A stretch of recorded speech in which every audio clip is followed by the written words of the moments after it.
Brother lads, welcome back to Kossi's Arsenal podcast. My name is Kossi. Good morning, good afternoon, good evening, wherever you are in all parts of the world. Welcome back to this channel. Welcome back to a brand new video. Gonna be diving into the Arsenal BODO GLIMT game and a couple of some injury news on Alexander Zinchenko and Gabriel Jesus as well. So it looks like Gabriel Jesus was or suffered a suspected concussion in the Liverpool game. He's alright. Don't worry, don't panic. He's alright. I'm gonna be telling you much about that. But he didn't train with Arsenal today. That is confirmed. Hit that like button for me. Subscribe to the podcast. We're going to be diving into the key insights for the BODO GLIMT game, key player batters as well, and a couple of other important aspects about this game. So first and foremost, to begin off with the big story, Gabriel Jesus suffered a suspected concussion. He was suspected to have suffered a concussion in the Liverpool game. There was that moment where he fell down on the ground and spent a few seconds on the ground. Now, some players thought he had actually collapsed on the pitch, and that's why there was that kind of panic. Today, he has not trained with the team, but it's only precautionary. So according to the doctors, he's okay to travel with the team for the BODO GLIMT game should Mikel Arteta decide that he wants to use him in the game. So the little glitch, the little time he spent on the ground in the Liverpool game was not actually a collapse. It didn't collapse. Actually, in my opinion, if he had collapsed, then he wouldn't have gone ahead to play. I don't think Mikel Arteta would have forced him to play the rest of the minutes. So Gabriel Jesus is fine according to the doctors of Arsenal. He's absolutely fine. He can't play in the BODO GLIMT game. He had a head injury. I think there was some kind of collision in there between Van Dijk and him and Alisson. But I think he's all right. He's absolutely all right. Today he has not trained with the team, but the information we are getting, it is totally precautionary. That is according to SR Collins. It is totally precautionary that he has not trained with the team today. And tomorrow, we expect him to be in the team versus BODO GLIMT. Alexander Zinchenko on the other side, still nursing that calf injury. According to the information coming out, Alexander Zinchenko will not be available for the BODO GLIMT game. That is not a positive. That is not a boost. But for the Leeds United game, there is a small pocket of space. Mikel has said we're going to give him some time to assess him and see the problem. And I think he's going to run another test of scans. In the first instance, I think when he suffered the same calf injury, he went through scans and then he was given 2 weeks. This time, he's going to go through scans again. He's going to run another set of tests and we see how long he's going to be out for. So Tierney should be kept very, very fit because Alexander Zinchenko is unavailable for the BODO GLIMT game and highly unlikely to play on the weekend or against Leeds United. So let's dive into the my preview for the Arsenal BODO GLIMT game. First and foremost, we're going away from home to the Asmira Stadium in Norway. We are unbeaten in Norway, by the way. In our last 3 games in Norway, we are unbeaten. So that is a very, very big positive. Current form for both sides, I think BODO GLIMT are still doing very well. If you check their recent form, they're really doing very well at home. They have now won 3 of their last 5, lost 1 and drawn 1. Arsenal still cruising in the Premier League. Of course, you know the thing. We are really, really doing very well. In the Europa League as well, we are still unbeaten. BODO GLIMT have 4 points out of 3 games. That means they have drawn 1, won 1 and lost 1 as well. So in terms of form, Arsenal still on top, but BODO GLIMT also doing very, very well. In terms of the major team news, I'm going to say this. Arsenal do not have any big worries apart from Alexander Zinchenko, Emil Smith-Rowe and Mohamed Elneny. It's the usual stuff. It's the usual boys who have been out. Apart from Alexander Zinchenko, who have given you an update at the beginning of the video, the rest of the boys should be okay and very, very fine to play in this game. BODO GLIMT on the other side, they do not have very many big injury worries as well. Actually, if you look at their team that played against us at the Emirates Stadium, most of them are okay, and some of the injuries they had sustained are actually coming back. So the likes of Pellegrino are fine, the likes of Esbjörn are fine. You expect them to field a strong lineup against Arsenal when we go to the Asmira Stadium and probably try to win that game, because if they do win it, they boost their chances of fighting against PSV Eindhoven for that second spot, which I think is available for them and PSV Eindhoven. So in terms of team news, nothing to be worried about. Honestly, I think it's only Arsenal that have Zinchenko out. For them, everything is all right. Favorites to win the game, I'm going to go with Arsenal. In this one, look, we played very well in the first half of our first encounter. They played very well in the second half of our first encounter at the Emirates Stadium. But what I noticed is, although they have that brave, aura about them, they lack the quality. They lack the quality to finish. The likes of Pellegrino have scored so many goals this campaign, but not against a huge size against like Arsenal, not against big size like Arsenal. So I will still say Arsenal are favorites to win this one. We are unbeaten in Norway, just like I said. So going out there, picking up a point, picking up 3 points, I don't expect that to be a big problem for us. The key insights in this game, we're going to be running through 5 of them. But the first one is interesting. Arsenal losing after losing in London in the reverse fixture. BODO GLIMT could lose consecutive games in a single season in a major European trophy for the first time since September 1996, when they did that in the UEFA Cup against Trabzonspor. So they've never lost 2 consecutive games in a row in a major European trophy. They've never done that. So that means Arsenal have to be very, very careful. We've already talked about how scary they are. We've already talked about how organized, how brave, how courageous they are.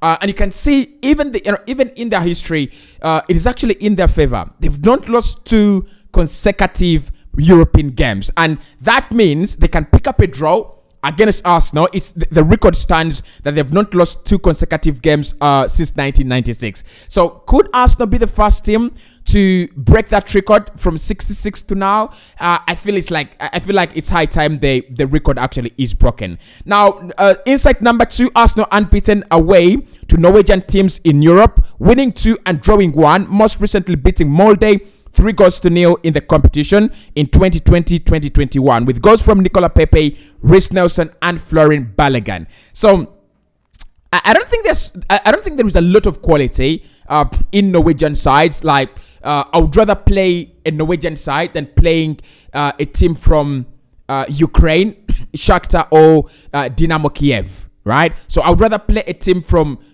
Norway rather than a team from Ukraine. And that shows you that the real quality in Norwegian sides is still lacking. They're still untested. But when you play a Shakhtar, when you play a Dynamo Kiev, they're gonna give you a run for your money, honestly. So Arsenal unbeaten in their last 3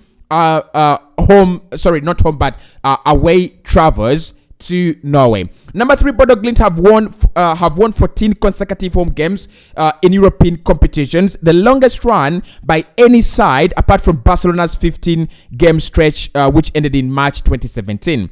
The last side from outside Europe's current big leagues to go on such a long run was Dynamo Kiev 15 in 1977. So they're unbeaten. Actually, they've won 14 consecutive home games. This is interesting, and I think this is a statistic that PSV Eindhoven should be looking at as they travel to Norway. Because for me, on deadline day, on the last day of this group, on the last match day of this group, we're gonna have PSV travel to Norway. If that game is gonna be decisive, if that game is gonna decide who comes second, I'm gonna say BODO GLIMT will come out on top. So they've won 14 consecutive home games in European competitions. They've really done well. Number 4, Arsenal have just lost 1 of their last 14 away games in the Europa League, winning 10 and drawing 3, and that defeat came against Villarreal in the semi-finals against Unai Emery. In a game that I thought Mikel Arteta cost us the points, in a game that I thought we should have actually done a little bit better than that. So again, our record in the Europa League is still intact and still very well. Last 14, we've lost once, won 10 and drawn 3 only. And finally, Edin Ketia has scored in 4 consecutive starts in the Europa League for Arsenal. If he starts and scores in this game again, he will become the first Englishman to score in 5 starts in a row in the competition. So no English player has played 5 consecutive Europa League games and scored in each and every one of them. Edin Ketia will be the first one. He's already scored 2 goals in this competition. And I think, look, for me, Eddie has the ability to score in every Europa League fixture this campaign until the finals. He has the ability to do that because we've seen the quality he has as a player. It's quite positive. It's quite. I think there is that kind of positive vibe around him that if you don't have Gabriel Jesus, call on to Eddie. How important is the game for both sides? I think important for us, not because we have 6 points in the group. We are 4 points away from qualification. If we can win this game, we will need 1 point from the last 3 games of the group. That's ridiculous. A point from PSV, a point from PSV, actually 2 points from PSV home and away, and a point from the FC Zurich game that we'll be playing at the Emirates Stadium. To be honest, Arsenal will beat PSV at the Emirates. Arsenal will beat FC Zurich at the Emirates as well, and I also think we will win this game. So it's kind of a game that just makes sure that Arsenal have qualified, right? For me, the moment we win this one, we are through and we are looking at the round of 32. Then, apart from that one, you think about BODO GLIMT and how important the game is. It is actually more important to BODO than to Arsenal. First and foremost, they're gonna be in front of their fans at the Asmara Stadium. So you fancy them, trying to impress, trying to create that impression to the home fans. They don't want to be embarrassed at home. They don't want Arsenal to come and embarrass them. And look, it's the same situation with Arsenal. When we play at the Emirates Stadium, we want to show respect to our fans. We want to put in a fight. But also, you look at that table right now, and I want us to look at the table there. They have 4 points in 3 games. PSV have 4 points in 2 games as well. But this is the difference. PSV have a game in hand, and that game in hand is against Arsenal. That is where BODO GLIMT will be very happy that they've done well so far, right? So if they can pick up a point in this game, that takes them to 5. Of course, PSV will beat Zurich in the return fixture. That will take them to 7. They will have to wait until they play, until Arsenal play PSV Eindhoven and they play FC Zurich. So this is a game that keeps them in the game. This one is the game that keeps them into the calculations. Okay, so if they lose this one and PSV win, it means PSV will be 3 points ahead of them with a game in hand. That is not a positive statistic for them. So it's a very, very important one for them. They're at home. They're chasing that qualification through the group. And for me, they can't pick up a point, honestly. My prediction has always been a 2-1. If you've watched the first video, it was a 2-1. But they can't always pick up a point. Arsenal favorites, but I won't be shocked if they come put in a very good ship like Omonia Nicosia, like Real Sociedad against Manchester United. And of course, we know Europe is not a new. It's not a new competition. European competitions are not new to shockers. Yesterday, Juventus lost to Maccabi Haifa 2-0. So shockers always happen. It's an important one for them. I don't see them picking up 3 points, but probably a point. If they work hard enough, they could pick up a point. So what are some of the key interesting battles we could watch in this game? In the recent one, we actually had some battles. Arsenal winning some of the battles in the first half, scoring more goals, and then BODO GLIMT winning some of the battles in the second half, although they did not score. Battle number 1 is the Amal Pellegrino Tomiyasu battle. Amal Pellegrino has scored more goals than Erling Haaland on Europe. Can you believe that? In Europe, there is only one player that has scored more goals this campaign than Erling Haaland. And Haaland is Norwegian. Amal Pellegrino is Norwegian as well. So, I mean, it's an interesting battle. He scores a lot of goals. I was shocked. He's around 32 years of age, right? And he scores a lot of goals for them. And of course, we talked about how they play and how their wings give them a lot of goals and how their wing backs also create a lot of chances for them. So Amal Pellegrino is one player to watch against Tomiyasu. Can he beat Tomiyasu this time and probably, score? I didn't see him as a threat in the recent game. Of course, it's down to the brilliance of Tomiyasu. He's a very, very brilliant defender. And I thought Pellegrino really had a hard time. The next one is Hugo Vetlesen against Vieira. In the first round, Vieira won the battle, especially in the first half. In the second half, I'm going to say Hugo Vetlesen won the battle. My problem with Vieira is if Arsenal are not in possession, he'll just, he allows these other midfielders that he should be actually tracking to have a lot on the ball, a lot of the time, a lot of space, and all that. But it was an interesting one to watch. Vieira was a little bit free, in my opinion, a lot of the time. Had so many shots, had so many runs in midfield, and that should not be accepted. So Hugo Vetlesen versus Vieira, part 2. We are waiting for that one. Runa Espejord over Rob Holding. Runa Espejord is their centre forward. Last time, Rob Holding was very good. That Runa Espejord had to withdraw from that centre forward role, and then he went wide on the right. At times on the right, at times on the left. So that shows you that Rob Holding won that battle very, very well. Had some time to go on the other side and even score a goal. So Runa Espejord, can he, give in a better fight to Rob Holding in part 2? Then Yurik Saltness versus Xhaka. This one is a difficult one, because Xhaka, in this one, I'm gonna say he was bowled by Saltness. Honestly. Yeah, in the first half, I thought Saltness had a good game. In the second half as well, I thought Saltness had a very, very good game as well. So let's wait and see. Let us try to watch them in this one and judge them. Edin Ketia versus Lode and Mo, their centre-back partnership.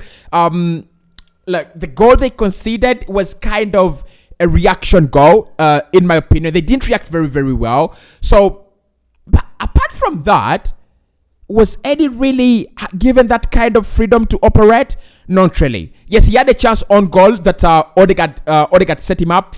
Apart from that, I think they really handled him very well. So Eddie has to work a little bit better. There, Marquinhos versus Brice at left back. Marquinhos was kept very, very silent. Now the other name for Brice is Wembagomo, something like that. Wembagomo kept him very quiet.